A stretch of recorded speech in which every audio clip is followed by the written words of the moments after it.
কাঁচকলার কোপ্তা কারির জন্য আমি কাঁচকলার কোপ্তা ভাজার তেলেই গোটা জিরে, একটা বড় এলাচ, দারচিনি, তেজপাতা ফোড়ন দিয়ে দিয়েছি। ফোড়নগুলো আমার ভাজা ভাজা ভাজা হয়ে গেছে। ফোড়নগুলো ভাজা ভাজা হয়ে গেছে। আমি একটা মশলা পেস্ট করে রেখেছি, একটা গোটা টমেটো, 4টে কাঁচা লঙ্কা, আদা, 1 ইঞ্চি আদা পেস্ট করে রেখেছি। এবার ওর মধ্যে পরিমাণ মতন জল দিয়ে দিয়েছি, নুন দিয়ে দিয়েছি, নুন, হলুদ, মিষ্টি, 1.5 চামচ জিরের গুঁড়ো মিশিয়ে রেখেছি। এবার আমি এই মিশ্রণটা তেলের মধ্যে দিয়ে দেবো।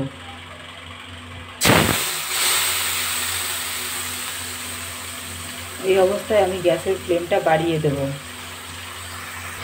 মশলার থেকে আমার তেল বেরিয়ে গেছে। আমি কতগুলো আলু কেটে ভিজে রেখেছিলাম, এবার সেই আলুগুলো অ্যাড করে দিলাম।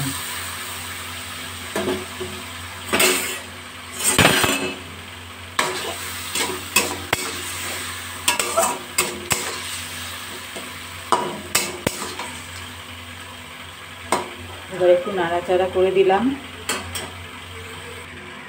এবার একটু গরম জল করে রেখেছিলাম, দিয়ে দিলাম। এই অবস্থায় আমি গ্যাসের ফ্লেমটা বাড়িয়ে রেখেছি টকবক করে। এবার 5 মিনিট এটা ফুটবে। দুই বোনের জুটির চ্যানেলের রান্নাঘরে আজকের রেসিপি কাঁচকলার কোপ্তা কারি।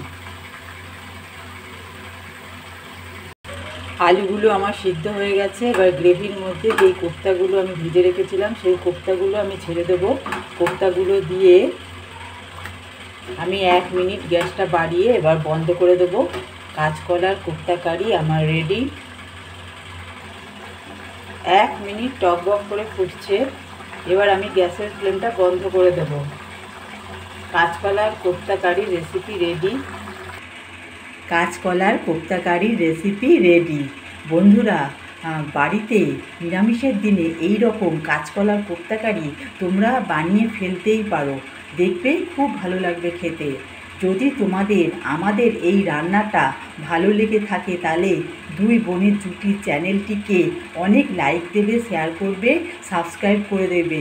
ভালো থাকবে, সাবস্ক্রাইব করে দেবে। ভালো থাকবে, সুস্থ থাকবে। নতুন নতুন রান্না নিয়ে আমরা আবার আসবো তোমাদের সামনে। আজকের মতো টাটা।